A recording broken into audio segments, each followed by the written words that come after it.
Helen drove aimlessly through the streets of Lagos, her mind replaying James's confession like a broken record.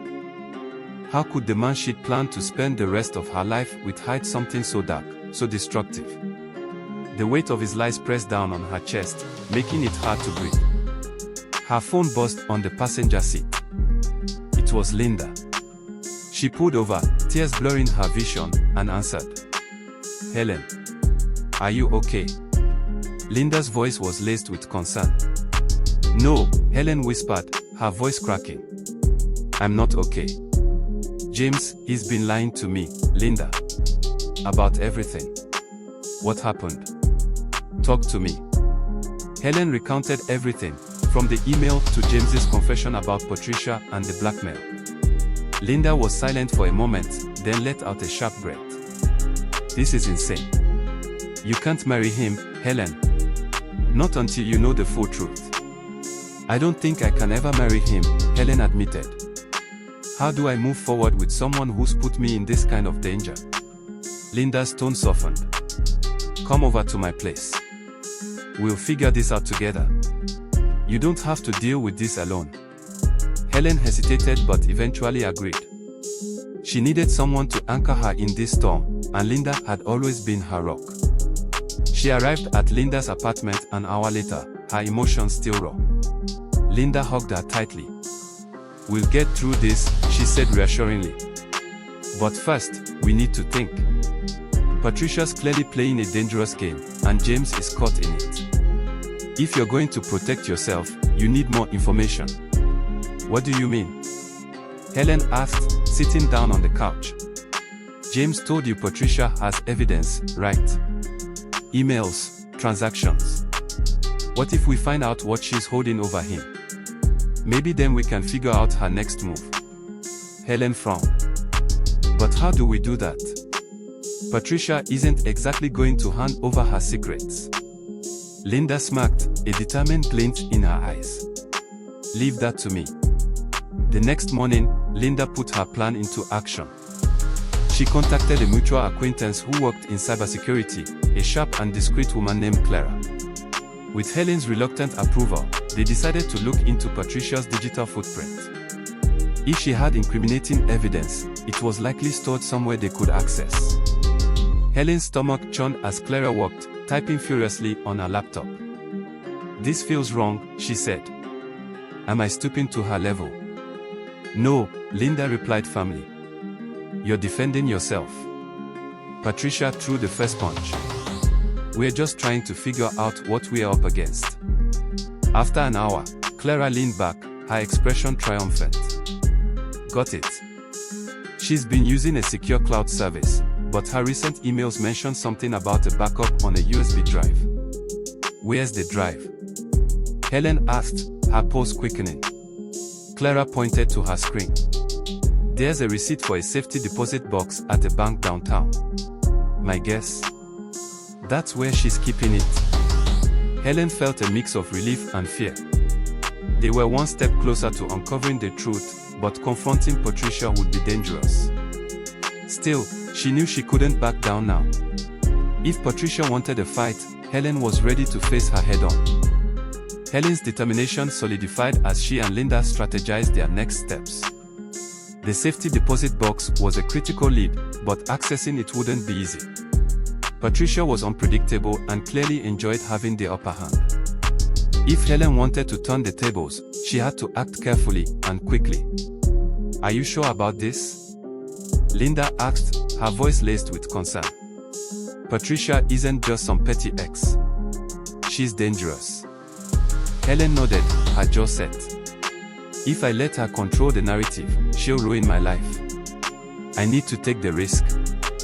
Linda sighed, handing Helen a cup of tea. "All right, then.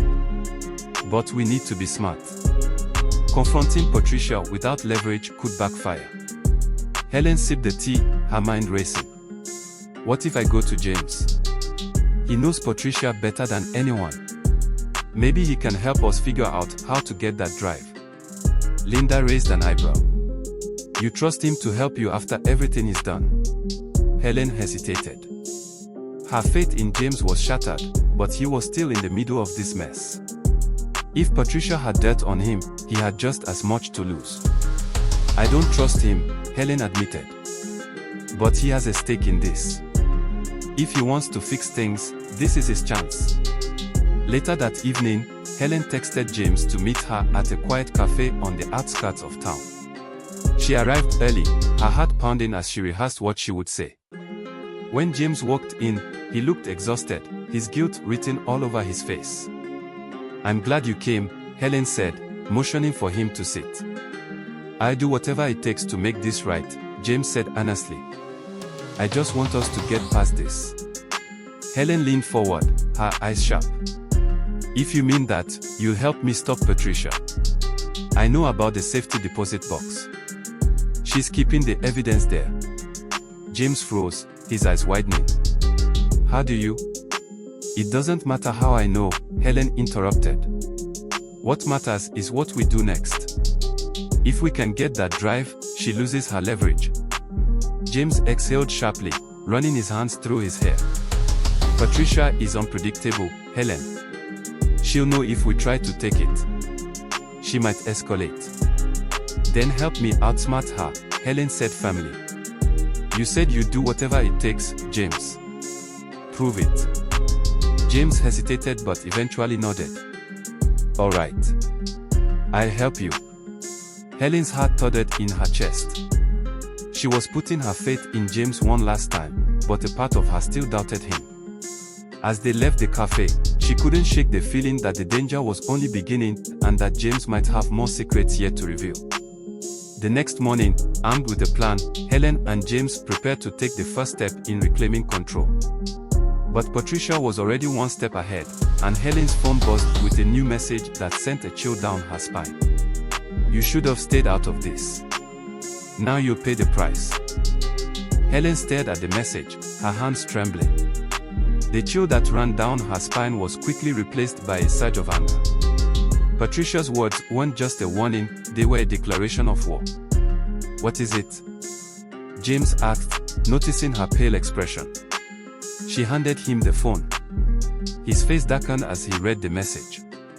"She knows," he muttered. "She's already making her move." Helen grabbed her keys, her voice steely. "Then we don't wait. We get that drive today." James reached for her arm. "Helen, this could be dangerous. If Patricia catches wind of what we're doing." "She already has," Helen snapped, pulling her arm away. "I'm done playing by her rules, James. This ends now." Helen and James arrived at the bank an hour later. The imposing building loomed above them, its polished glass exterior reflecting the bright Lagos sun. Helen took a deep breath, steadying herself. She had rehearsed her cover story, a concerned fiancé checking on a joint account. It wasn't airtight, but it might buy them enough time. Inside, they approached the counter. Helen plastered on her most convincing smile as she handed over Patricia's receipt for the safety deposit box. "I'm here to access my deposit box," she said smoothly. The bank attendant, a middle-aged woman with sharp eyes, glanced at the receipt and then at Helen. "May I see some identification?" Helen hesitated. "Of course," she said, fumbling in her bag. "I just need to."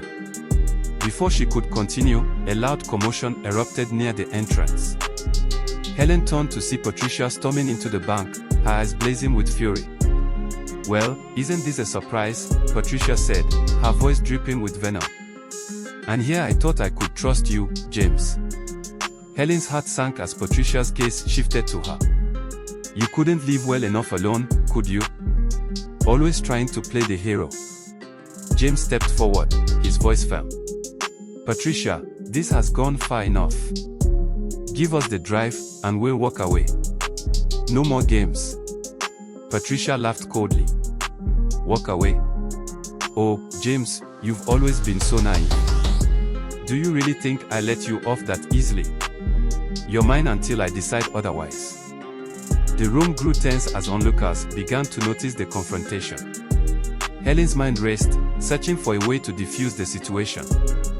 But Patricia wasn't done. "You think this is about love?" Patricia sneered. "This is about power.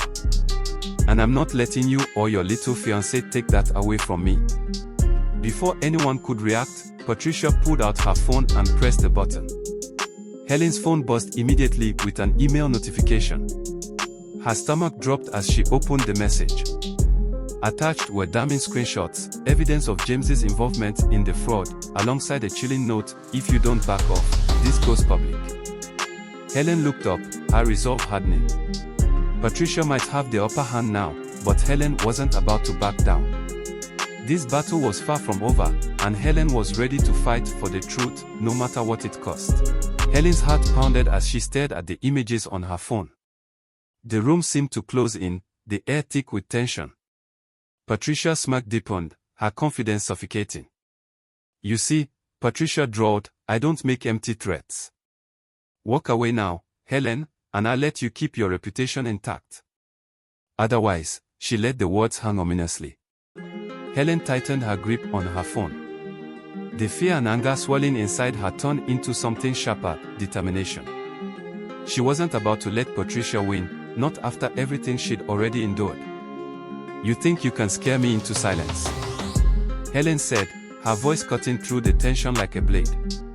"You've underestimated me." James stepped closer to Helen, his expression grim. "Patricia, this has to stop. Whatever you think you're gaining by holding on to this, it's not worth it." Patricia's eyes flicked to James, her smirk faltering for just a moment. "Oh, James," she said, feigning sweetness. "You should have thought about that before you betrayed me." Before Helen could respond, a bank security officer approached. "Is there a problem here?" he asked, his tone firm as he assessed the scene. Helen took a deep breath, her mind racing. This was her moment. She had to turn the situation to her advantage. "Yes," she said, her voice steady. "This woman has been harassing me and making false accusations. I'd like her removed." Patricia's eyes widened, but the officer didn't hesitate.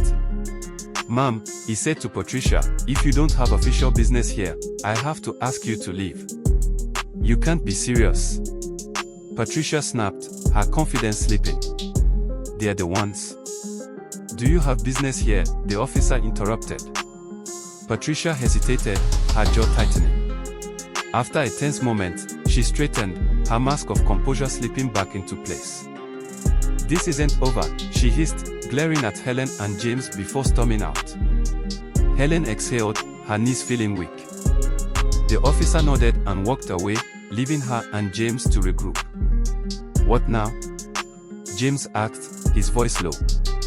"We get that drive," Helen said firmly. "Before she comes back."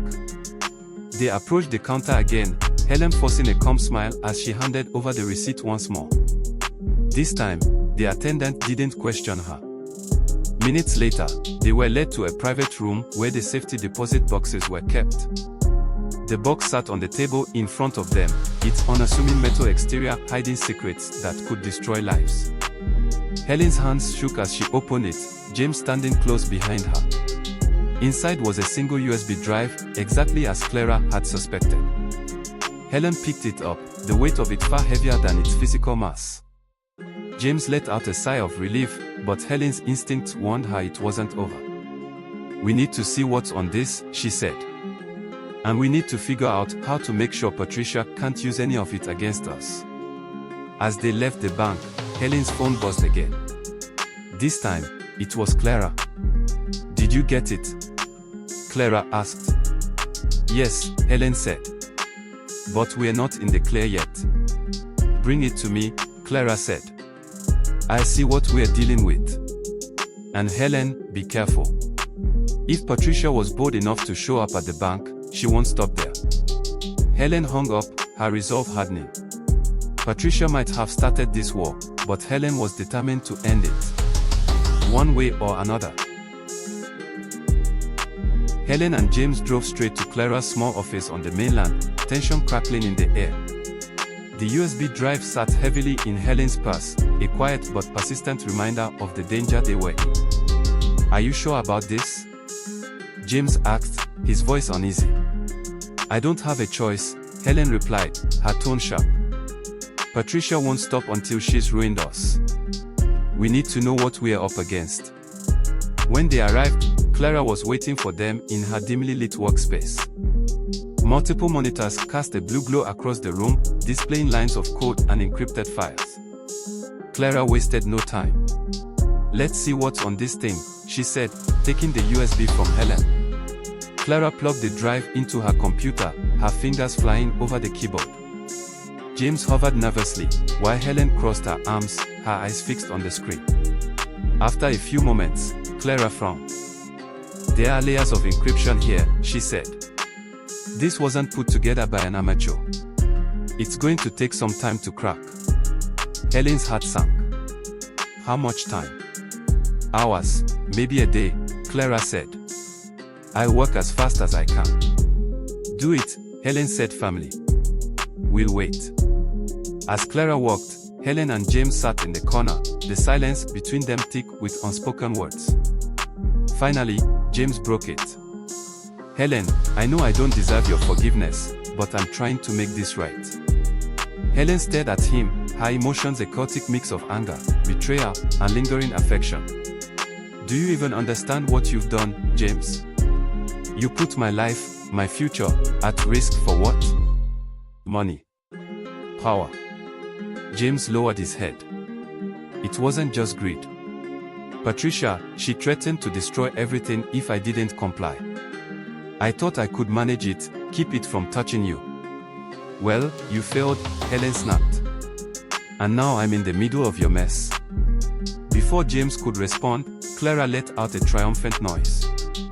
"I mean," she said, drawing their attention. Helen and James rushed to her side, their eyes fixed on the screen. Clara opened a folder containing several files, bank transactions, incriminating emails, and photographs. The evidence was damning, not just against James, but also against Patricia. It was clear she'd been using her connection with James to orchestrate fraud on a larger scale. "This is enough to put Patricia away for a long time," Clara said. "But if she finds out you have this, she'll come after you harder." Helen felt a surge of both relief and dread. They finally had the upper hand, but the danger was far from over. "Can we use this to stop her?" "Yes," Clara said, her tone serious. "But you need to be strategic. If you go to the authorities, you'll expose James too.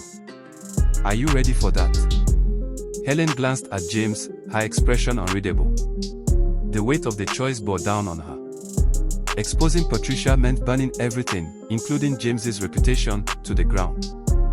But holding back meant giving Patricia the chance to strike again. Helen clenched her fist. "We're not going to the authorities yet," she said. "Not until we figure out exactly how to corner Patricia." James looked at her, surprised. "You'd risk that? After everything?" "I'm not doing it for you," Helen said coldly. "I'm doing it because I refuse to let Patricia win." Clara leaned back, watching them with a wary expression. "You two need to decide quickly. Patricia won't sit idle for long." As the night wore on, Helen's mind raced with plans and contingencies. Patricia had underestimated her, and Helen intended to use that to her advantage. The game was far from over, and Helen was ready to fight tooth and nail to reclaim her life, even if it meant walking a dangerous path.